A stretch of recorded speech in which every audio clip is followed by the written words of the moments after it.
Era dueño de todo cuanto alcanzaba la vista, pero vistió la ropa más raída que encontró y fue a trabajar en su propio cultivo como si fuera un desconocido. Quería descubrir una cosa simple: si existía una mujer en aquel mundo capaz de amar a un hombre que no tuviera nada que ofrecer, y el destino lo colocó lado a lado con la única persona que todos allí despreciaban, una muchacha que cargaba sobre sus hombros el peso de una acusación injusta y que aún así fue la única en tenderle la mano cuando él más lo necesitó. Antes de continuar, quiero pedirte una cosa simple.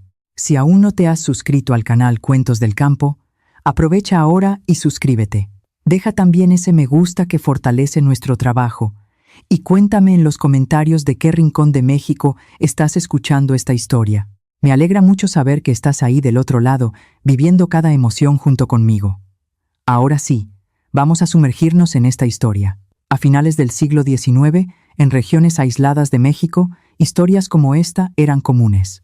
Agustín Noguera tenía 33 años y era dueño de la hacienda Los Mezquites, una propiedad que se extendía por leguas de tierra fértil en el campo mexicano. Había heredado esas tierras de su padre siendo joven, cuando apenas sabía administrar su propia vida, y con esfuerzo y terquedad transformó la hacienda en una de las más prósperas de aquella región. Criaba ganado de raza, plantaba café y mantenía un cultivo de legumbres que abastecía a los pueblos vecinos. La casa grande se ubicaba en un punto alto, escondida entre mangos centenarios, distante casi 2 kilómetros de las casas de los trabajadores. Y era por eso que la mayoría de los peones agrícolas jamás se había cruzado con el verdadero dueño de esas tierras. Solo conocían su nombre, repetido con respeto y cierto temor, pero su rostro era un misterio para quienes vivían en el ajetreo diario. Quien daba las órdenes en el día a día era Donato, el capataz, un hombre de 50 años, cuerpo ancho, voz gruesa y modales ásperos que hacían que los trabajadores bajaran la cabeza solo con escuchar sus botas en el cascajo.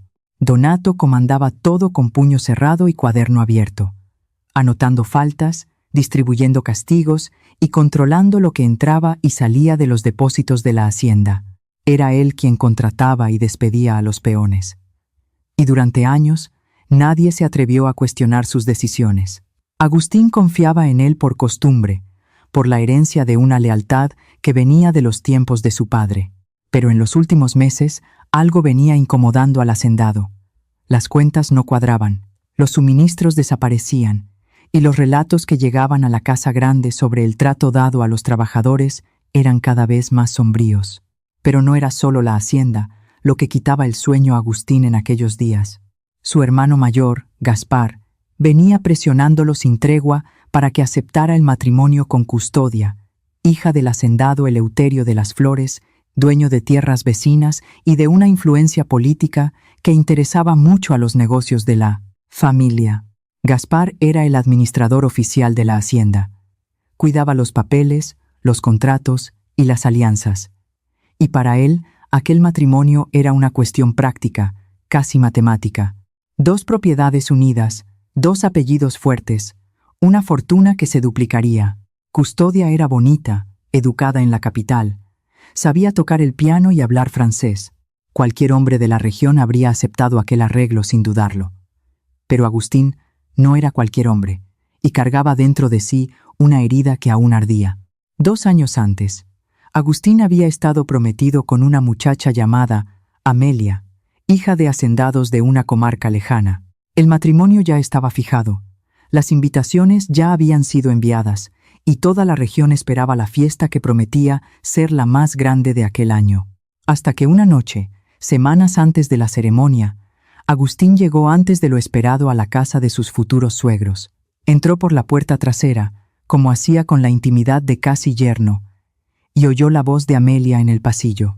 Ella conversaba con su hermana mayor, y lo que decía hizo que Agustín sintiera que el suelo se hundía bajo sus pies. Amelia lo llamaba bruto sin refinamiento. Decía que soportaría el matrimonio solo hasta conseguir transferir parte de las tierras a su nombre y que después encontraría formas de vivir la vida que realmente deseaba. Lejos de aquel hombre de manos callosas que olía a tierra mojada, Agustín no dijo una palabra aquella noche. Salió de la misma forma silenciosa como había entrado, montó su caballo y cabalgó hasta el amanecer. Al día siguiente, rompió el compromiso públicamente, sin dar explicaciones detalladas, y el escándalo corrió por toda la región como fuego en pasto seco. Amelia y su familia esparcieron que Agustín era inestable, desconfiado, incapaz de mantener a una mujer, y él dejó que hablaran, porque el dolor de la traición era tan grande que no le quedaba aliento para defenderse. Desde entonces, Agustín cerró su corazón con la misma firmeza con que cerraba los portones de su propiedad. Pasó a creer que ninguna mujer lo vería de verdad, que todas verían solo la hacienda, el ganado, los sacos de café, las hectáreas de tierra fértil que su nombre representaba. Fue en ese estado de ánimo que Gaspar apareció con la propuesta de custodia. Agustín se negó. Una vez, 2, 3. La cuarta vez, Gaspar perdió la paciencia y dijo que su hermano moriría solo, amargado y rodeado de ganado, sin nadie para continuar el nombre de la familia. Agustín lo escuchó callado, pero las palabras le estuvieron dando vueltas en la cabeza durante días. Y fue entonces, en una madrugada en que no le llegó el sueño, que la idea nació. No aceptaría a custodia, no aceptaría ningún matrimonio arreglado, pero haría algo que nadie esperaba.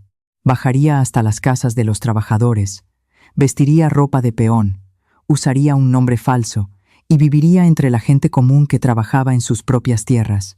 Si existía una mujer capaz de querer a un hombre que no tuviera nada, él la encontraría allí en el polvo del cultivo, lejos de los salones y los vestidos almidonados. Gaspar pensó que su hermano había perdido la cabeza. Dijo que era una locura, que era una humillación innecesaria, que bastaba con elegir una novia de la lista de familias decentes y seguir adelante. Pero cuando vio que Agustín no cambiaría de idea, accedió a mantener el secreto, se quedaría cuidando la administración, y si alguien preguntaba, diría que Agustín había partido para resolver negocios en otra provincia. La única otra persona que sabía era doña Gertrudis, la cocinera de la casa grande, que prácticamente había criado a los dos hermanos después de que su madre muriera de fiebre cuando eran niños. Gertrudis lloró, rezó, llamó a Agustín terco, pero al final hizo exactamente lo que él pidió. Separó las ropas más viejas que encontró en el depósito, preparó un zurrón con pocas cosas y bendijo al muchacho en la puerta trasera de la casa grande una tarde de viernes. Agustín bajó a pie por el camino de tierra que unía la casa grande con las viviendas de los trabajadores. Llevaba a la espalda solo el zurrón, y en el bolsillo una carta de presentación que Gaspar había escrito con letra disimulada, recomendando a un tal Manuel para trabajo manual en el cultivo. Cuando llegó al área de los peones, el sol ya estaba cayendo y teñía el cielo de un naranja fuerte que se derramaba sobre los tomates, sobre las cercas torcidas y sobre la casita blanca de paredes encaladas, donde los trabajadores hacían las comidas y pasaban la semana. Agustín conocía aquel lugar de lejos, desde la ventana de la casa grande, como quien conoce un dibujo en el mapa, pero estar allí de cerca, sentir el olor de la tierra removida, mezclado con el sudor y el café recalentado, era una experiencia completamente diferente. Donato estaba sentado en un banco de madera al lado del depósito, cuando vio al desconocido acercarse. Lo evaluó de arriba a abajo con aquella mirada que las personas, por lo que podían rendir, leyó la carta de recomendación sin mucho interés y señaló una hilera de azadas apoyadas en la pared. Mañana empieza a las 4 de la madrugada en el cultivo de tomates, dijo con la voz seca de quien repite la misma frase desde hace años. Duerme en el barracón de los hombres, come lo que haya en el comedor y no des problemas. Agustín asintió en silencio, sin levantar los ojos, interpretando el papel de hombre humilde que necesitaba aquel empleo para sobrevivir. Pero por dentro, sus ojos estaban bien abiertos, registrando cada detalle de aquel lugar que era suyo por derecho y que percibió en aquel instante que conocía mucho menos de lo que imaginaba. En aquella primera noche, tumbado en un catre de lona estirada entre dos estacas de madera, Agustín oyó a los otros trabajadores conversar en voz baja antes de dormir. Hablaban de Donato con una mezcla de rabia y resignación. Se quejaban de la comida que empeoraba cada semana. Comentaban que faltaban mantas en el depósito, aunque el patrón mandaba comprar todos los meses. y entre los murmullos, un nombre apareció más de una vez, siempre acompañado de risas crueles o de silencios cargados. Leonor, la hija del arriero, la que llegó hace poco. Decían que ella cargaba la sangre de un ladrón en las venas, que había traído mala suerte a la hacienda. Desde que pisó allí, que Donato solo la mantenía porque no encontraba a nadie dispuesto a trabajar tan barato y tan duro como ella. Agustín se quedó en silencio escuchando y guardó aquel nombre en la memoria, sin saber aún que él cambiaría todo. El primer día de trabajo comenzó antes del sol. Agustín fue despertado por el sonido de una lata golpeando contra un poste de madera, que era la forma en que Donato usaba para sacar a los peones de la cama. La oscuridad aún dominaba el patio cuando los trabajadores salieron en fila hacia el cultivo, cargando azadas, cubetas y cestos de mimbre. Agustín los acompañó, sintiendo sobre sus hombros el peso de una vida que nunca había experimentado de verdad. Siempre había sabido que sus trabajadores se despertaban temprano, siempre había sabido que el trabajo era duro, pero saber es una cosa y sentir es otra completamente diferente. Cuando el sol nació y comenzó a calentar la tierra roja entre los surcos de tomate, Agustín ya sentía las manos arder y la espalda protestar. Fue a media mañana cuando la vio por primera vez. Estaba agachada entre dos surcos, separando tomates maduros de los verdes con una rapidez que mostraba práctica y atención. Debía tener unos 25 años. Usaba un vestido simple de tela cruda, descolorido por el sol y los lavados, y un pañuelo atado en la cabeza para protegerse del calor. Tenía la piel quemada de quien vivía al aire libre, los brazos finos, pero firmes, de quien conocía el trabajo pesado. Y cuando levantó el rostro por un instante para limpiar el sudor de la frente, Agustín vio ojos castaños que cargaban una tristeza antigua y una dignidad silenciosa que lo golpearon como un puñetazo en el pecho. Era Leonor. Supo sin que nadie necesitara decirlo, porque a su alrededor había un espacio vacío que los otros trabajadores mantenían a propósito, como si la soledad fuera una cerca invisible que todos respetaban, menos ella. Donato pasó a caballo por él, cultivo a media mañana, inspeccionando el trabajo. Cuando llegó al surco donde Leonor trabajaba, detuvo al animal y se quedó mirándola por un tiempo que fue demasiado largo para ser solo supervisión. Luego habló fuerte para que todos oyeran que los tomates de su sector estaban mal separados, que había mezcla de maduros con verdes en los cestos, y que descontaría aquello de su ración aquella semana. Leonor no levantó la cabeza, no dijo una palabra. Continuó trabajando con los mismos movimientos precisos y cuidadosos, mientras el capataz se alejaba riendo. Agustín, a pocos metros de allí, sintió que la sangre le subía al rostro. Miró los cestos de Leonor y vio que la separación estaba perfecta, impecable, mejor que la de cualquier otro trabajador en aquel surco. Donato había mentido frente a todos, y nadie dijo nada. El sol del mediodía era despiadado.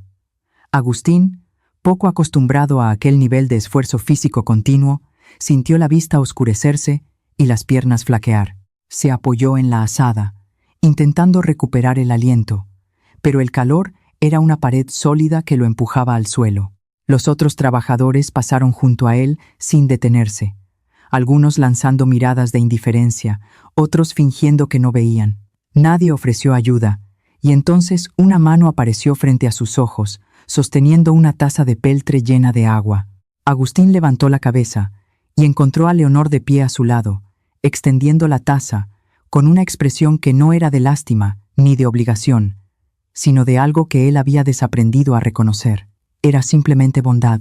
Él aceptó el agua, bebió despacio mientras ella esperaba, y cuando le devolvió la taza, sus ojos se encontraron por un momento que duró más de lo que debería.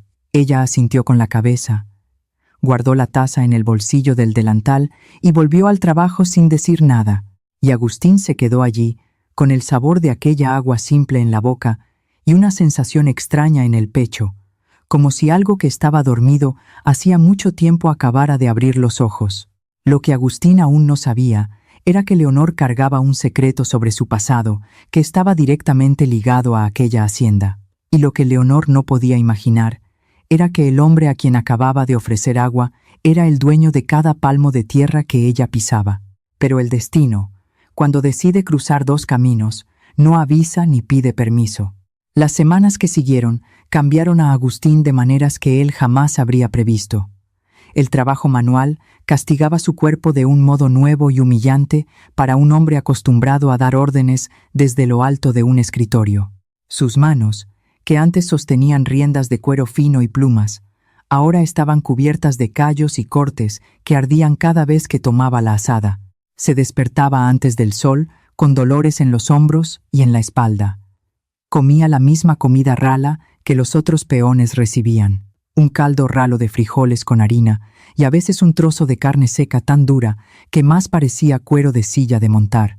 Dormía en el catre de lona, oyendo los ronquidos y las toses de sus compañeros de barracón, y cada noche se preguntaba cómo aquellas personas soportaban aquello toda la vida sin enloquecer. Pero lo que más incomodaba a Agustín no era el cansancio ni la comida, era percibir lo ciego que había sido para lo que ocurría en sus propias tierras. Donato administraba la hacienda como si fuera un pequeño reino particular. Agustín fue dándose cuenta de esto poco a poco, en los detalles que solo alguien viviendo entre los trabajadores podía notar. La carne que debería llegar cada semana al comedor de los peones aparecía solo cada 15 días, y siempre en menor cantidad de la que Agustín sabía que autorizaba en las notas de compra. Las mantas nuevas que él mandaba traer cada invierno nunca llegaban a los catres y los trabajadores dormían con mantas viejas, llenas de remiendos. Las herramientas eran antiguas y mal conservadas, aunque Agustín había aprobado fondos para su reemplazo al inicio de aquel mismo año. Cada descubrimiento era como una brasa encendida en el pecho del hacendado disfrazado, pero él se obligaba a tragar la rabia y a anotar todo en la memoria porque sabía que necesitaba pruebas, y no solo sospechas para derribar a un hombre que comandaba aquel lugar hacía más de una década. Leonor seguía siendo el blanco preferido de Donato. No pasaba un día sin que el capataz encontrara algún motivo para humillarla delante de los demás.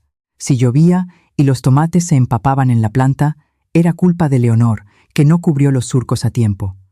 Si el sol quemaba demasiado y las hojas se marchitaban, era Leonor quien había regado de menos.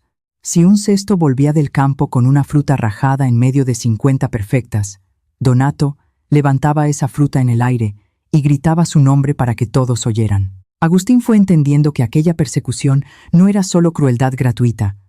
Había algo calculado en aquello, como si Donato necesitara mantener a Leonor siempre por debajo, siempre acorralada, siempre debiendo algo que nunca conseguiría pagar. Y los otros trabajadores, por miedo o por costumbre, seguían el ejemplo del capataz. Nadie se sentaba al lado de Leonor en el comedor. Nadie le pedía ayuda u ofrecía compañía. Era como si ella viviera dentro de una burbuja de silencio que todos respetaban, menos ella misma. La excepción era Severino, un trabajador viejo de cabellos blancos y manos enormes, que ya pasaba de los 70 años y vivía en la hacienda desde los tiempos del padre de Agustín. Severino era callado por naturaleza, de esos hombres que hablan poco y observan mucho, pero tenía un modo de proteger a Leonor que era sutil y constante. Guardaba un lugar para ella en el banco del comedor, aunque después se levantara para irse. Dejaba su taza de agua cerca de ella, sin decir nada cuando el sol apretaba, y en las noches en que Donato obligaba a Leonor a trabajar más allá del horario como castigo inventado, Severino se quedaba sentado en el patio, fumando su pipa hasta que ella terminara, como un centinela silencioso que no necesitaba palabras para decir que estaba allí. Agustín percibió esta protección discreta y comenzó a respetar al viejo incluso antes de intercambiar una palabra con él. Fue Severino, por cierto, quien sin querer plantó la primera semilla de curiosidad que ligaría el pasado de Leonor al destino de Agustín. Una noche en que los dos estaban sentados en el patio después de la cena, mientras los otros peones ya se retiraban, el viejo comentó en voz baja que Leonor era hija de Tobías, el arriero. Agustín sintió un chasquido en la memoria al oír aquel nombre, como quien reconoce una melodía antigua sin recordar dónde la oyó. Tobías, el arriero. Sabía que conocía aquel nombre de algún lugar, de alguna conversación, de algún documento que había pasado por sus manos. Pero el recuerdo no llegó completo aquella noche. Se quedó rondando su cabeza como un mosquito terco que no se deja espantar. Severino no dijo nada más sobre el asunto, Solo fumó su pipa y miró al cielo estrellado. Y Agustín guardó aquel nombre en el fondo de su mente, como quien guarda una llave, sin saber aún qué puerta abría. Lo que Agustín sabía porque oyó de los otros trabajadores en los primeros días era la versión que todos repetían. Tobías había sido acusado de robar cabezas de ganado de un hacendado poderoso de la región. Fue arrestado, juzgado, sin derecho a una defensa decente, y murió en la cárcel antes de que cualquier recurso pudiera salvarlo. La madre de Leonor enfermó de tristeza y murió meses después, dejando a la hija sola en el mundo con un apellido manchado, que pesaba como hierro sobre sus hombros. Leonor vagó de hacienda en hacienda durante casi 2 años, siendo despedida siempre que alguien descubría de quién era hija, hasta que Donato la aceptó en la hacienda Los Mezquites, por un pago tan miserable que era casi trabajo gratuito. Los peones decían que Donato solo la mantenía porque le gustaba tener a alguien a quien pisotear y que Leonor aguantaba porque no tenía a dónde más ir en el mundo. Agustín fue acercándose a Leonor despacio, con el cuidado de quien se aproxima a un animal herido, que aprendió a desconfiar de cualquier mano extendida. En los primeros días, ella casi no lo miraba. Respondía a sus intentos de conversación con monosílabos y desviaba la mirada como si tuviera miedo de que cualquier cercanía pudiera ser usada en su contra después. Pero Agustín no se rindió. Comenzó con los gestos pequeños, los mismos que ella había hecho por él aquel primer día. Cuando la veía cargando cestos demasiado pesados, aparecía a su lado y tomaba uno sin pedir permiso. Cuando Donato le gritaba delante de todos, Agustín era el único que no reía y no bajaba la cabeza. Se quedaba parado, mirando fijamente al capataz, y aún sin decir nada. Aquella presencia callada era una especie de protesta que Leonor comenzó a percibir. La primera conversación real entre los dos ocurrió a la orilla del arroyo, que corría por los fondos de la propiedad, donde los trabajadores lavaban ropa los domingos. Leonor estaba sola, restregando una sábana contra las piedras lisas. Cuando Agustín apareció trayendo sus propias ropas para lavar, se sentó a una distancia respetuosa y comenzó a trabajar en silencio. Permanecieron así por un largo tiempo, solo ellos dos y el ruido del agua, hasta que Leonor preguntó de dónde venía. Agustín contó una versión cuidadosa de la verdad. Dijo que era de otra región, que había perdido las tierras de la familia a causa de un negocio malogrado y que estaba comenzando de cero. Leonor escuchó sin interrumpir, y cuando él terminó dijo, solo que sabía lo que era perderlo todo y tener que seguir adelante aún así.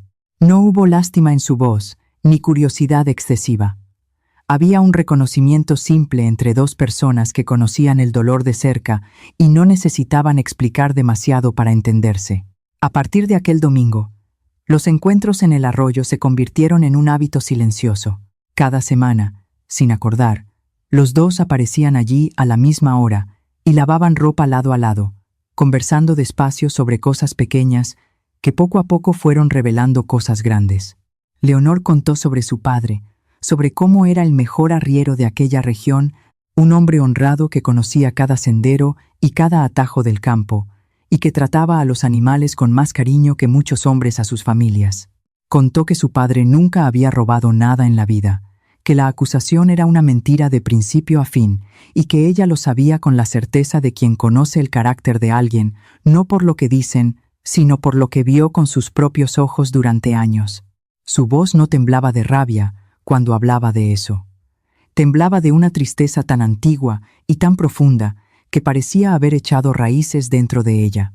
Agustín escuchaba cada palabra con doble atención, y cuanto más escuchaba, más aquel nombre, Tobías, el arriero, le picoteaba la memoria como una astilla enterrada en la piel. Una noche, después de otro día exhaustivo en el cultivo, Agustín se quedó despierto en el catre mientras todos dormían, hurgando en su propia memoria. Y entonces llegó, no como un rayo, sino como una marea lenta que finalmente alcanza la arena. Tobías. Había un documento en la oficina de Gaspar, un contrato antiguo de transporte de ganado, firmado por un hacendado llamado Eleuterio de las Flores, el mismo Eleuterio que ahora quería casar a su hija Custodia con Agustín, el mismo Eleuterio cuya hacienda hacía frontera con los Mezquites. Agustín no podía recordar los detalles de aquel contrato, pero sabía que el nombre Tobías estaba allí, y sabía que Donato también tenía conexión con Eleuterio, porque de él venía el capataz antes de trabajar para el padre de Agustín.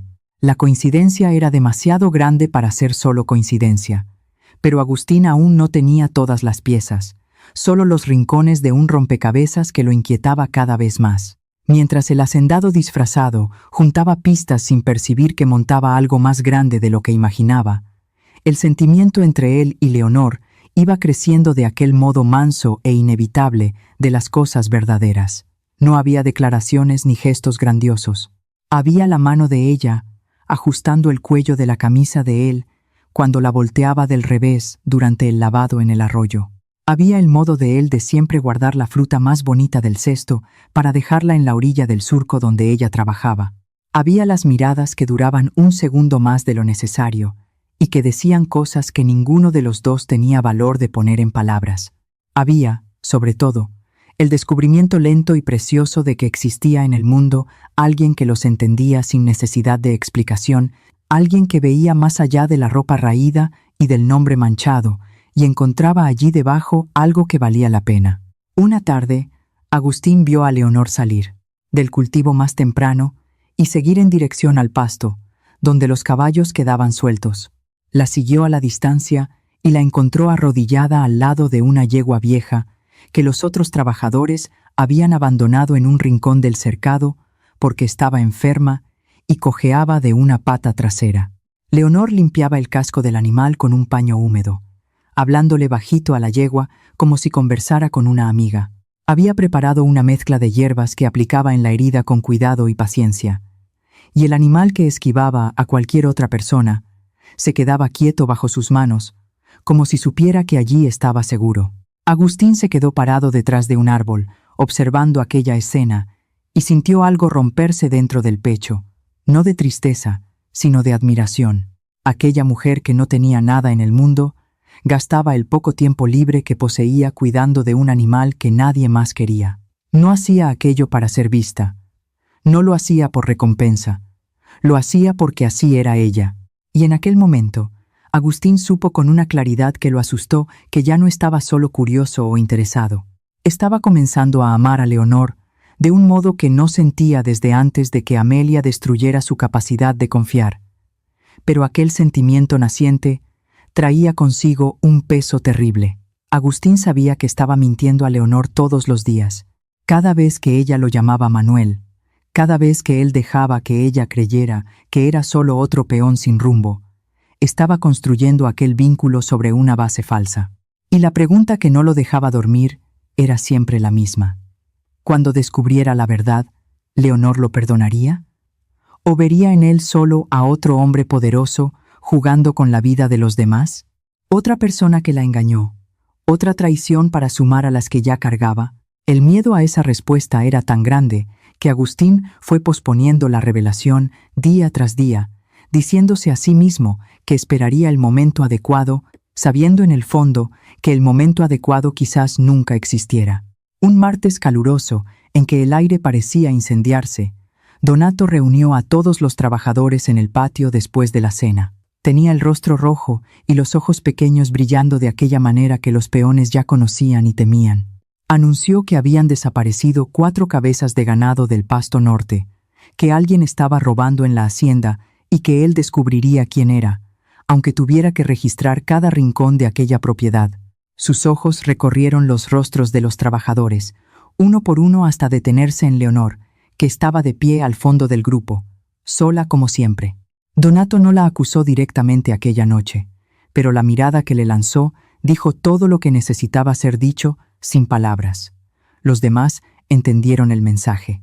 Al día siguiente, el aislamiento de Leonor empeoró. Nadie hablaba con ella, nadie se acercaba, y algunos murmuraban lo suficientemente alto para que ella oyera que «hija de ladrón» no cae lejos del árbol. Agustín observaba todo con una furia helada que crecía a cada hora. Sabía que Leonor no había robado nada.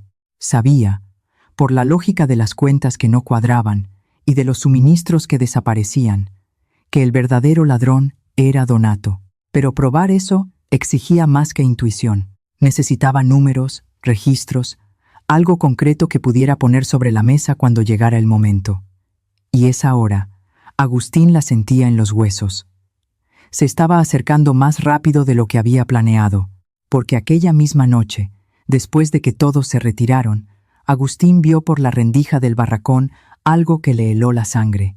Donato salió del depósito cargando un saco pesado a la espalda, miró a los lados con cautela y caminó hacia la cerca trasera, donde un hombre a caballo lo esperaba en la oscuridad.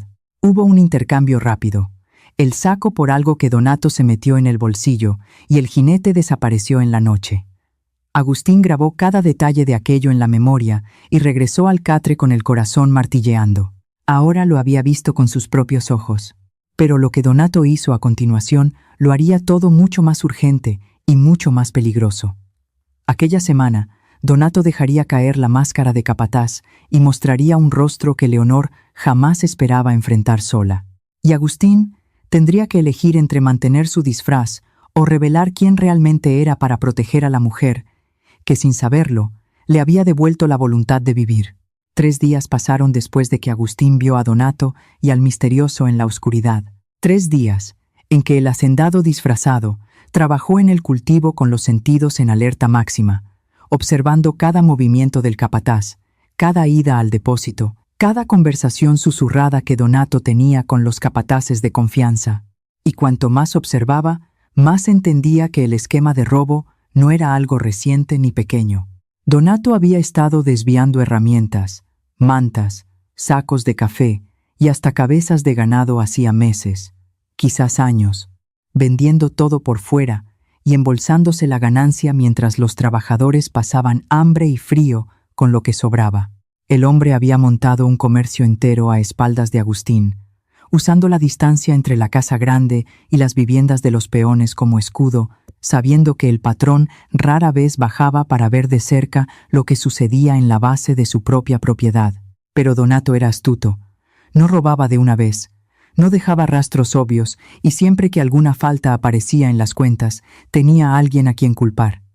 En los últimos tiempos, ese alguien era Leonor.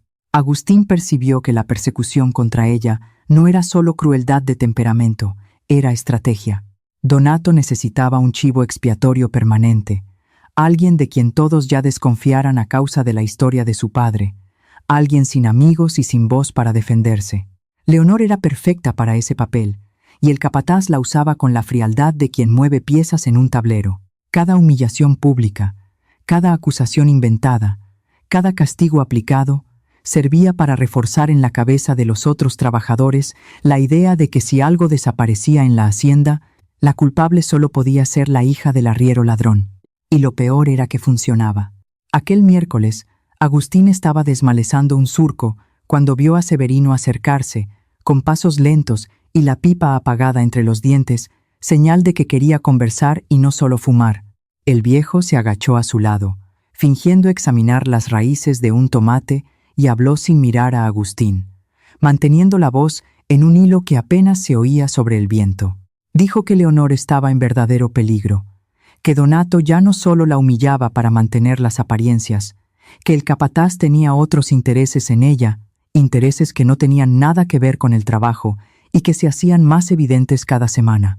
Severino tenía ojos viejos, pero eran ojos que veían lejos, y lo que veían en las últimas noches era a Donato rondando el barracón de las mujeres después de que todos dormían, probando puertas, espiando rendijas, esperando el momento en que Leonor estuviera lo suficientemente vulnerable para no tener fuerzas para resistir.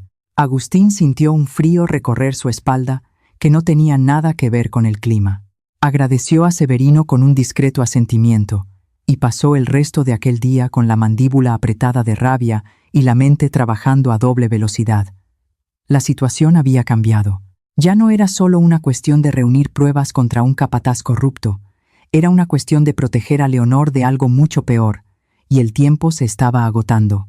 Agustín pensó en revelarlo todo en ese mismo momento, arrancarse la camisa de peón, gritar su verdadero nombre y expulsar a Donato a patadas de la propiedad, pero sabía que una revelación precipitada podía hacer que el capataz huyera antes de ser responsabilizado, y peor, podía destruir para siempre la confianza que Leonor estaba comenzando a depositar en él. Ella confiaba en Manuel, el peón que lavaba ropa a su lado en el arroyo. Si descubriera que Manuel era Agustín, el hacendado que la mantenía en condiciones miserables mientras Donato, quizás nunca más lo miraría de la misma forma. Aquella noche, Agustín no durmió en el barracón de los hombres. Arrastró su catre hacia afuera, se apoyó en la pared exterior de madera y se quedó atento al patio, vigilando cualquier movimiento en dirección al barracón de las mujeres. La noche transcurrió lenta y silenciosa, con solo los grillos y el ladrido distante de un perro rompiendo la oscuridad. Donato no apareció, pero al día siguiente y al siguiente también, Agustín repitió la vigilia, durmiendo en trozos cortos, siempre con un oído abierto y los ojos vueltos hacia las sombras. El cansancio se fue acumulando sobre el cansancio que ya existía. Y en el cultivo, sus movimientos se hicieron más lentos, más pesados, el cuerpo cobrando el precio de aquellas noches sin descanso. Leonor lo notó. Era observadora por instinto de supervivencia, y los ojos hundidos y las manos temblorosas de Agustín no escaparon a su atención. El domingo siguiente, en el arroyo, mientras lavaban ropa lado a lado, ella dejó de restregar y lo miró con una franqueza que lo tomó desprevenido. Dijo que él parecía enfermo, que estaba más delgado y más pálido cada día, y que si estaba pasando por algún problema, podía contar con ella, aunque ella no pudiera hacer mucho. La voz de Leonor era baja y firme, sin melodrama, sin insistencia, solo la oferta sincera de alguien que conocía el peso de cargar problemas solo y no deseaba eso para nadie. Agustín sintió un nudo en la garganta tan apretado que, por un instante, no pudo responder. Miró a aquella mujer que el mundo entero trataba como basura, y que aún así encontraba dentro de sí la generosidad de preocuparse por otro, y supo que no merecía aquella bondad, no mientras le estuviera mintiendo. Quiso contarlo todo allí en ese momento, con los pies en el agua fría y el sol del domingo pasando entre las hojas de los sauces. Abrió la boca para empezar, pero antes de que la primera palabra saliera, un ruido de ramas rompiéndose en el sendero los hizo voltear la cabeza al mismo tiempo. Era una de las trabajadoras, una mujer llamada Delfina, que bajaba corriendo y jadeante hasta la orilla del arroyo. Dijo que Donato estaba convocando a todos en el patio inmediatamente, que había sucedido algo grave y que quien no apareciera en 5 minutos sería despedido al instante.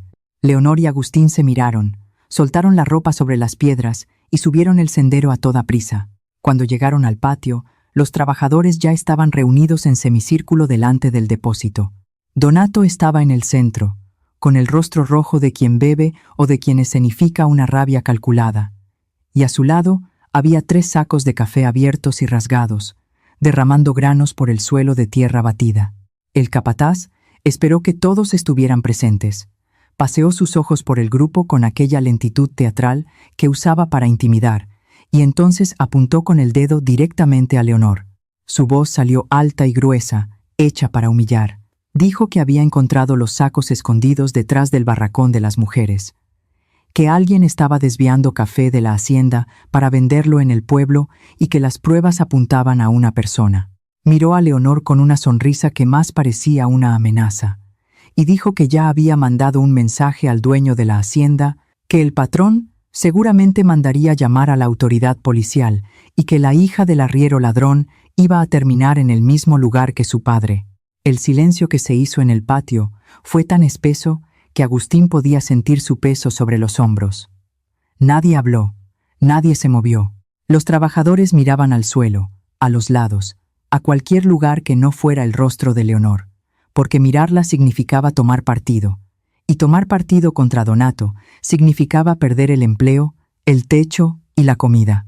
Leonor estaba parada en medio de aquel silencio cobarde, con las manos mojadas del arroyo colgando a los lados del cuerpo y los ojos desorbitados de una incredulidad que poco a poco se iba transformando en algo peor. No era miedo, era el reconocimiento amargo de quien ya pasó por aquello antes y sabe que la verdad no importa cuando todo el mundo ya ha decidido quién es el culpable. Agustín dio un paso adelante. Su cuerpo se movió antes de que su razón pudiera impedirlo, empujado por una indignación que ya no cabía dentro de él. Habló alto y firme, sin la voz humilde de Manuel, y dijo que Leonor no había robado nada. Dijo que había estado en el barracón de las mujeres vigilando en las últimas noches y que en ningún momento vio a Leonor salir o esconder cualquier cosa. Y dijo, mirando a Donato a los ojos, que quizás el capataz debería explicar por qué salía del depósito en medio de la madrugada, cargando sacos pesados para entregar a un jinete que esperaba en la cerca trasera. El patio entero contuvo la respiración. Donato dudó solo un instante, antes de recuperar la compostura y transformar su rostro en una máscara de furia. Avanzó en dirección a Agustín con el dedo acusador, llamándolo mentiroso, vago, cómplice de la ladrona. Dijo que Manuel era tan culpable como Leonor y que ambos serían expulsados aquella misma noche. Agarró a Agustín por el cuello de la camisa y lo empujó con fuerza, haciéndolo tropezar hacia atrás y caer sobre los sacos de café derramados. Leonor gritó e intentó interponerse entre los dos, pero Donato la sujetó por el brazo con una violencia que la hizo soltar un gemido de dolor. La acercó, tan cerca que ella sintió el olor a aguardiente vieja en su aliento y gruñó que si ella no se quedaba quieta, lo que vendría después sería mucho peor que una simple acusación de robo. Agustín se levantó del suelo con una calma que contrastaba con la sangre que escurría de un corte en la ceja donde se había golpeado con la esquina de un cajón. Se limpió el rostro con el dorso de la mano y miró a Donato con ojos que ya no eran los de Manuel, el peón sin rumbo. Eran los ojos de un hombre que había tomado una decisión y que no daría marcha atrás. Miró a Leonor, que lo encaraba con desesperación y confusión, y luego miró a los trabajadores reunidos. Aquellas personas que vivían en sus tierras, comían de lo que él producía y dormían bajo su techo sin nunca haber visto su verdadero rostro. Respiró hondo y supo que el momento había llegado, no como él había planeado, no en el escenario que habría elegido, pero la vida rara vez respeta los planes de quien la vive. Soltó el primer botón de la camisa raída y sacó de dentro de ella un cordón de cuero que había mantenido escondido desde el día en que llegó a la hacienda. Del cordón colgaba un pesado anillo de oro con las iniciales AN grabadas en relieve, el anillo de sello que pertenecía al dueño de la hacienda Los Mezquites y que estaba registrado en la notaría como prueba de identidad y autoridad sobre aquella propiedad. Sostuvo el anillo en alto, donde la luz del atardecer pudiera reflejar en el oro, y por primera vez, desde que pisó aquel patio semanas atrás, habló con la voz que era suya de verdad, no la voz mansa de Manuel, la voz grave y firme de quien nació dando órdenes, y aprendió a hacerlo con justicia. Dijo su nombre completo, dijo que era el dueño de aquella tierra, de aquellos caballos, de aquel café derramado en el suelo, de aquel depósito que Donato saqueaba hacía meses. Dijo que había vivido entre ellos como trabajador, para ver con sus propios ojos lo que las paredes de la casa grande le impedían ver. Y dijo, volviéndose hacia Donato, con una rabia contenida que hacía temblar su voz, que el capataz quedaba destituido de su función en ese instante, y que respondería por cada saco de café desviado, por cada cabeza de ganado vendida a escondidas, por cada manta robada a los trabajadores, por cada humillación infligida a quien no tenía cómo defenderse. Donato se tambaleó hacia atrás como si hubiera recibido un disparo. El color huyó de su rostro y regresó en manchas rojas irregulares que delataban el pánico de quien ve su castillo de mentiras desmoronarse de una vez. Intentó hablar. Balbuceó algo sobre no saber, sobre confusión, sobre error, pero las palabras le salían tropezando unas con otras, como borrachos en una acera estrecha. Los trabajadores alrededor se agitaron, murmullos corriendo entre ellos como ondas, rostros volviéndose hacia Agustín con una mezcla de shock, incredulidad y, poco a poco, reconocimiento. Severino, desde el fondo del grupo, se quitó la pipa de la boca y asintió con la cabeza despacio, como quien dice que siempre supo, o al menos siempre sospechó. Pero los ojos de Agustín no estaban en los trabajadores ni en Donato, estaban en Leonor, y lo que vio allí lo golpeó más profundamente que cualquier puñetazo o caída podría golpear. Leonor lo miraba con una expresión que era varias cosas al mismo tiempo. Sorpresa, sí. Confusión, ciertamente. Había algo más, algo que Agustín temía encontrar, y que ahora veía dibujarse en aquellos ojos castaños con la claridad de una sentencia. Decepción. La misma decepción de quien descubre que la única persona en quien confiaba también tenía un rostro escondido detrás del rostro que mostraba. Leonor no dijo una palabra. Se soltó del agarre de Donato, que ya no tenía fuerzas para retenerla, y caminó lejos del patio con pasos que eran firmes por fuera y destrozados por dentro. Agustín quiso ir tras ella, pero Donato aprovechó el instante de vacilación para intentar huir, y el caos que siguió impidió cualquier cosa que no fuera resolver el desastre inmediato. Severino y 2 trabajadores más jóvenes sujetaron a Donato antes de que alcanzara la cerca. El capataz pataleó, maldijo, amenazó con represalias que ya no tenía poder para cumplir, y fue atado a un poste del patio hasta que alguien pudiera ir al pueblo a buscar a la autoridad. Agustín mandó a uno de los peones correr hasta la casa grande para llamar a Gaspar, quien llegó menos de 1 hora después, montado a caballo, con los ojos desorbitados y la boca abierta, al ver a su hermano cubierto de polvo y sangre en medio del patio de los trabajadores. Agustín explicó todo en pocas frases duras, y Gaspar, que era un hombre práctico antes que nada, asumió el control de la situación. Mandó inventariar el depósito, separar los registros de Donato, convocar testigos entre los peones y preparar una denuncia formal que sería llevada a la ciudad a la mañana siguiente. Mientras Gaspar organizaba el caos, Agustín buscó a Leonor. No estaba en el barracón de las mujeres, no estaba en el arroyo, no estaba en el cultivo, ni en los establos. Agustín recorrió cada rincón de la propiedad que conocía, y varios que solo descubrió aquella noche, llamándola con una voz que ya no intentaba disimular la desesperación. Fue Severino quien lo encontró andando en círculos cerca de la cerca trasera, y le dijo con la calma de quien ha vivido lo suficiente para saber que ciertas cosas no se resuelven corriendo, que Leonor probablemente había ido al único lugar en aquella hacienda donde se sentía en paz. El viejo árbol de jacarandá, en lo alto del Cerro del Este, donde ella iba sola, cuando el dolor era demasiado grande para caber dentro del barracón. Agustín subió el cerro en la oscuridad, guiado solo por la luna y el instinto. Y allí en la cima, sentada entre las raíces expuestas del enorme jacarandá, con el rostro bañado en lágrimas y los brazos abrazando sus propias rodillas, estaba Leonor. Ella lo oyó acercarse y no se volteó. Agustín se detuvo a pocos pasos de distancia, sin valor para acercarse más. Y el silencio entre los dos era tan diferente de los silencios que habían compartido en el arroyo, que dolía como una quemadura. Allí no había consuelo. Allí había una distancia hecha de verdades escondidas, que ahora separaba a 2 personas que hasta pocas horas antes estaban aprendiendo a confiar una en la otra. Leonor había perdido muchas cosas en la vida: a su padre, a su madre, su nombre, su dignidad, pero nunca había perdido la fe en alguien a quien eligió amar hasta ese momento. Y ahora Agustín tendría que encontrar las palabras adecuadas para probar que el hombre que ella conoció en el cultivo y el hombre que le había escondido la verdad eran, en el fondo, la misma persona. O la perdería para siempre, no para otro hombre, sino para el miedo de confiar de nuevo.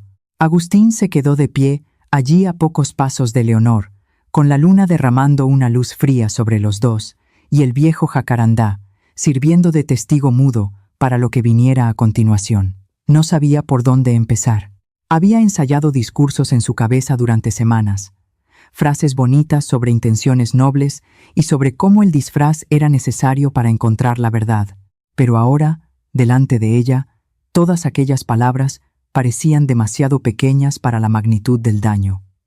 Leonor no lo miraba. Mantenía los ojos fijos en sus propias manos, aquellas manos callosas que habían compartido agua con él, cuidado de una yegua enferma y lavado ropa a su lado en domingos de sol. Agustín respiró hondo e hizo lo único que le quedaba. Se sentó en la tierra allí mismo, sin acercarse más, sin intentar tocarla, y comenzó a hablar no como hacendado, no como patrón, sino como el hombre que ella había conocido en el cultivo. Contó todo desde el principio. Contó sobre Amelia, sobre el compromiso destruido, sobre las palabras que escuchó en aquel pasillo y que envenenaron su capacidad de creer en cualquier persona. Contó sobre la presión de Gaspar, sobre Custodia, sobre el miedo a pasar el resto de su vida rodeado de gente que solo veía sus tierras y su ganado.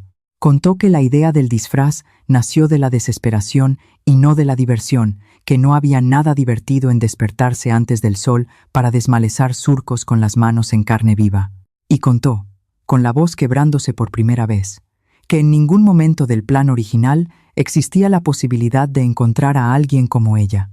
Dijo que había bajado a aquel cultivo buscando una respuesta a una pregunta simple, y que Leonor, sin saberlo, sin quererlo, sin pedir nada a cambio, había respondido con cada pequeño gesto que había hecho desde el día en que le tendió una taza de agua en medio del calor. Leonor escuchó todo en silencio, no interrumpió, no lo miró, no movió el cuerpo. Cuando Agustín terminó de hablar, el silencio volvió a instalarse entre los dos, como una tercera presencia pesada y viva. Pasaron minutos que parecían cargar el peso de horas enteras. Entonces, Leonor habló y su voz salió ronca y baja, raspando en la garganta como quien traga espinas. Dijo que el dolor que sentía no era por él ser rico o por ser el dueño de la hacienda. El dolor era por él haber elegido mentir. Dijo que en toda su vida las personas habían mentido sobre ella, sobre su padre, sobre quién era y lo que merecía, y que Manuel había sido la primera persona en mucho tiempo que parecía incapaz de mentir. Y descubrir que Manuel era la mayor mentira de todas dolía más que cualquier insulto de Donato, más que el desprecio de los otros trabajadores, más que dormir con hambre en noches de frío. Agustín sintió cada palabra como una cuchilla fina entrando entre las costillas. No se defendió, no se justificó, porque sabía que ella tenía razón. Dijo solo con una honestidad que era lo único que aún podía ofrecer, que si pudiera volver atrás, habría contado la verdad aquel primer domingo en el arroyo, que el miedo a perderla fue mayor que el valor de ser honesto, y que eso era un fallo suyo, no de ella, que ella tenía todo el derecho de irse, de nunca más querer verlo, y que si esa fuera la decisión de ella, él la respetaría y garantizaría que tuviera a dónde ir y cómo vivir con dignidad, sin depender de nadie. Se levantó despacio, se quitó el anillo de sello del cordón y lo colocó en el suelo entre los dos, sobre la tierra oscura del cerro.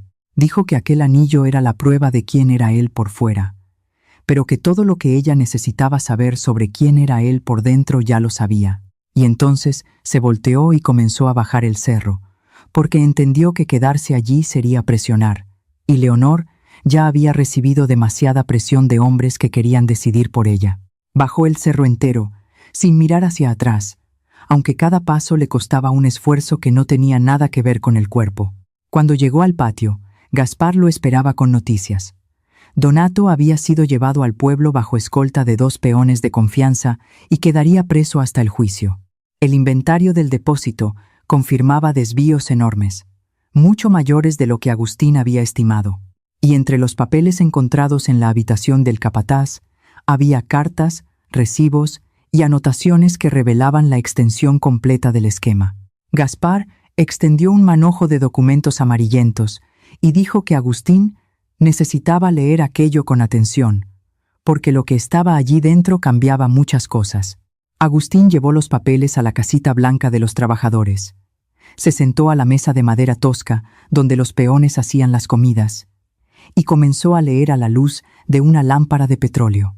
Y a medida que leía, su rostro iba cambiando de expresión, como un cielo que pasa de nublado a tormenta.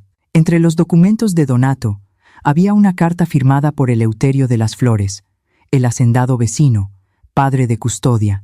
La carta tenía casi 3 años, y en ella Eleuterio instruía a Donato a falsificar pruebas contra un arriero llamado Tobías, que había descubierto que Eleuterio usaba sus rutas de transporte para contrabandear ganado robado de haciendas más pequeñas de la región. Tobías amenazaba con denunciar todo a las autoridades. La solución de Eleuterio fue simple y monstruosa: comprar el testimonio de 2 testigos, sobornar a un delegado y transformar al denunciante en acusado. Tobías fue preso como ladrón de ganado, cuando en realidad era la única persona honesta en toda aquella cadena de crímenes. Y Donato, que antes de trabajar en la hacienda Los Mezquites era secuaz de Eleuterio, fue el hombre que ejecutó el plan, plantó las pruebas y garantizó que el arriero nunca saliera de la cárcel para contar su versión. Agustín Soltó los papeles en la mesa y se quedó mirando la pared por un tiempo que no sabría medir. El padre de Leonor era inocente, siempre lo fue. Y el hombre que lo destruyó era el mismo que ahora quería casar a su hija con Agustín para unir las haciendas. La misma mano que firmó la condena de Tobías extendía ahora un contrato de matrimonio disfrazado de alianza comercial. Agustín sintió un asco tan profundo que necesitó salir de la casita y respirar el aire de la noche para no vomitar. Y junto con el asco vino una determinación clara como agua de manantial.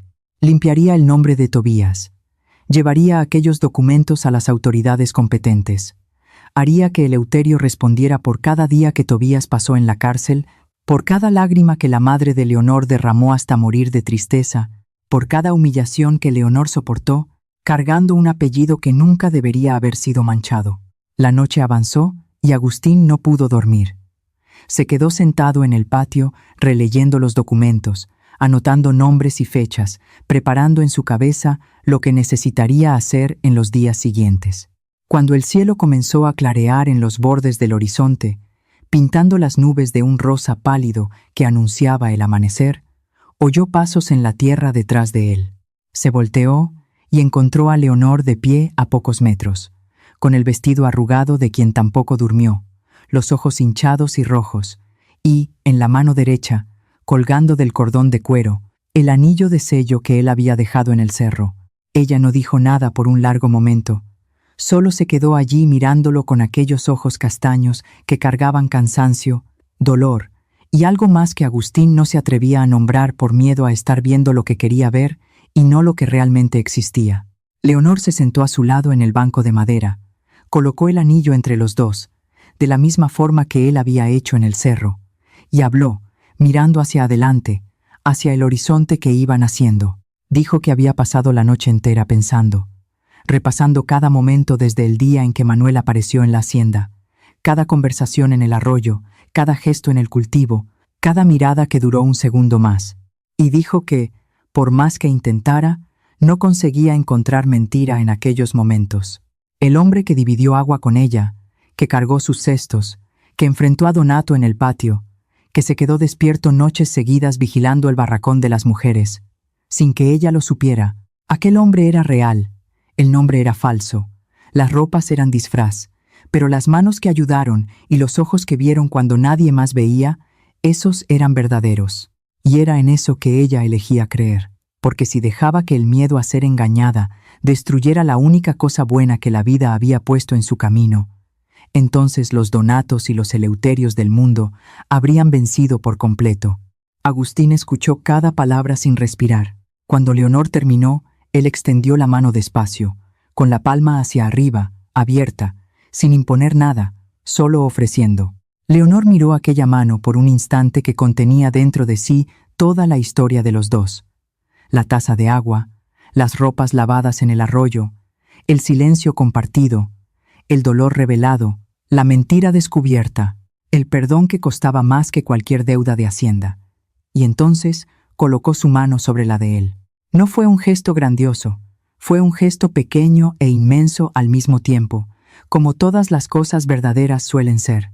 Se quedaron allí sentados lado a lado, mano sobre mano, viendo el sol nacer sobre una tierra que le pertenecía a él por derecho de herencia, pero que aquella mañana parecía pertenecerles a los dos por derecho de elección. En las semanas siguientes, Agustín cumplió cada promesa que se hizo a sí mismo aquella noche. Llevó los documentos de Donato hasta la capital del estado, acompañado de Gaspar y de un abogado de confianza que la familia mantenía para asuntos serios. El caso de Tobías fue reabierto. Los testigos falsos, confrontados con las cartas de Eleuterio, confesaron el soborno. El delegado que había llevado a cabo el arresto fue apartado e investigado, y Eleuterio de las Flores, el hacendado poderoso que destruyó a un hombre inocente para proteger sus crímenes, fue arrestado en su propia hacienda una mañana de martes delante de su hija Custodia, que observó de lejos, con el rostro blanco y los labios apretados, sin entender cómo el mundo que su padre había construido podía derrumbarse tan deprisa. El nombre de Tobías fue limpiado oficialmente por una decisión judicial que reconoció el fraude de las pruebas y la inocencia del arriero. Agustín mandó publicar la sentencia en los periódicos de la región y fijarla en la puerta de la iglesia del pueblo más cercano, para que todos los que habían repetido la calumnia pudieran leer la verdad con sus propios ojos. Cuando Leonor vio el documento con el nombre de su padre, seguido de la palabra inocente, sus piernas flaquearon y Agustín la sujetó antes de que cayera. Ella lloró, recostada en su pecho por un tiempo que ninguno de los dos contó. Y Agustín simplemente se quedó allí abrazándola sin decir nada, porque hay momentos en que las palabras estorban más de lo que ayudan, y el silencio es el único lenguaje que da cuenta de la magnitud de la emoción. Agustín cambió la hacienda a los mezquites de arriba a abajo, sustituyó a Donato por un nuevo capataz indicado por Severino, un hombre justo que conocía el trabajo y respetaba a los trabajadores. Reformó los barracones, cambió los catres de lona por camas de verdad, mejoró la comida del comedor y estableció reglas claras sobre jornada y descanso. Aumentó los pagos y creó un sistema en que parte de la cosecha era dividida entre los peones como bonificación. Los trabajadores que habían tratado a Leonor con desprecio ahora bajaban los ojos cuando se cruzaban con ella, no por miedo, sino por la vergüenza silenciosa de quien sabe que fue cobarde cuando necesitaba haber sido decente. Leonor no les cobró nada a ninguno de ellos. No les echó en cara, no exigió disculpas, no cambió su modo, siguió siendo quien siempre fue. Y quizás eso haya sido el castigo más duro para aquellos que la habían despreciado. Percibir que la mujer que trataron como inferior era, en verdad, la mejor persona de aquel lugar. La propuesta de matrimonio no llegó en un jardín de rosas, ni en un salón iluminado por candelabros. Llegó en el arroyo, un domingo de sol, con los dos sentados en las mismas piedras, donde habían lavado ropa juntos semanas atrás. Agustín no se arrodilló, no hizo discursos largos, no preparó sorpresas. Miró a Leonor y dijo que quería pasar el resto de su vida a su lado, no porque necesitara una esposa para continuar un apellido, sino porque había encontrado en ella a la persona con quien quería dividir los domingos y los lunes, los días buenos y los malos, el desayuno y el silencio de la noche. Dijo que no ofrecía perfección, porque ya había probado que era capaz de equivocarse gravemente, pero ofrecía honestidad de allí en adelante, sin disfraces, sin nombres falsos, sin nada entre ellos que no fuera verdad. Leonor miró el agua corriendo entre las piedras y sonrió, y aquella sonrisa era tan diferente de las sonrisas pequeñas y tristes que Agustín había visto en los primeros días que parecía pertenecer a otra persona. Era una sonrisa abierta, entera, de quien finalmente se permite sentir alegría sin miedo a que le sea arrebatada al minuto siguiente. Dijo que aceptaba no por el anillo de sello, ni por la hacienda, ni por la casa grande que nunca había visitado, sino por el hombre que cargó sus cestos cuesta arriba, y se quedó despierto noches seguidas para garantizar que ella estuviera segura, incluso cuando ella no lo sabía y no lo pidió. Dijo que aceptaba a Manuel y a Agustín, porque había aprendido que los dos eran el mismo hombre, solo vistos desde ángulos diferentes. Se casaron en una ceremonia sencilla en la capilla del pueblo, con Gaspar como padrino, doña Gertrudis llorando en la primera fila, y Severino fumando su pipa afuera, porque decía que la iglesia lo hacía estornudar. Los trabajadores de la hacienda vinieron todos, no por obligación, sino porque querían estar allí. Y la hilera de hombres y mujeres con ropa limpia y rostro lavado, que se extendía por la puerta de la capilla, era la prueba de que algo había cambiado en aquella tierra, de un modo que iba mucho más allá de un matrimonio. Leonor vestía un vestido blanco sencillo que doña Gertrudis cosió a mano durante 3 semanas, bordando pequeñas flores en el cuello, con la misma dedicación con que condimentaba los frijoles de la casa grande. Y cuando el sacerdote preguntó si Leonor aceptaba a Agustín como esposo, ella respondió con una voz clara y firme que resonó en las paredes de piedra de la capilla, e hizo que más de una persona en la platea se secara los ojos a escondidas. Los meses que siguieron fueron de construcción lenta y paciente, como todo lo que se hace para durar. Leonor subió a la casa grande y aprendió a administrar la propiedad junto a Agustín y Gaspar, aportando una mirada que los dos hermanos nunca habían tenido, la mirada de quien conoce la vida desde abajo, de quien sabe lo que significa cargar cestos pesados y dormir en catres de lona. Sus decisiones eran prácticas y justas, y los trabajadores confiaban en ella de un modo natural que ningún capataz jamás había conquistado. Agustín la observaba en esos momentos con una admiración que crecía cada día, porque veía en ella no solo a la mujer que amaba, sino a la compañera que nunca supo que necesitaba. Una tarde de diciembre, cuando el calor ya comenzaba a suavizarse y las chicharras cantaban en los árboles de mango alrededor de la casa grande, Leonor llamó a Agustín hasta el porche y le pidió que se sentara. Tenía algo que contar. Agustín se sentó en la mecedora y la miró con aquella atención plena que había aprendido a dar desde los tiempos del arroyo. Leonor tomó su mano y la colocó sobre su propio vientre y no necesitó decir nada más. Agustín entendió en un instante que fue como un sol, naciendo dentro del pecho. La atrajo hacia sí, apoyó su frente en la de ella y se quedó allí, sintiendo bajo la palma de su mano la promesa de una vida nueva que crecía dentro de la mujer, a quien el mundo entero había despreciado y que él casi no encontró. Severino, que estaba pasando por el patio en ese exacto momento, con su pipa y su paso lento de hombre que ya lo ha visto todo, miró a los dos en el porche y soltó por primera vez en años algo que se parecía a una risa. Luego siguió su camino sin decir nada, porque ciertas cosas hablan por sí mismas y no necesitan comentarios. El niño nació en agosto, una noche de luna llena que bañaba la hacienda Los Mezquites con una luz tan clara que parecía de día. Era un niño fuerte y sano, y Agustín y Leonor lo llamaron Tobías, porque había un nombre que merecía ser llevado con orgullo otra vez. Y cuando doña Gertrudis colocó al recién nacido en los brazos de Leonor por primera vez, la joven que un día fue llamada hija de ladrón, que durmió en catres de lona, y comió caldo ralo de frijoles, y cargó cestos de tomate bajo un sol abrasador, miró a su hijo y supo que el ciclo se había cerrado, no con venganza, no con amargura, sino con la prueba viva de que la bondad, incluso cuando el mundo entero conspira contra ella, encuentra siempre un camino de vuelta a casa. Si esta historia llegó a tu corazón, te pido que hagas una cosa simple por mí. Deja en los comentarios lo que sentiste al escuchar esta narración.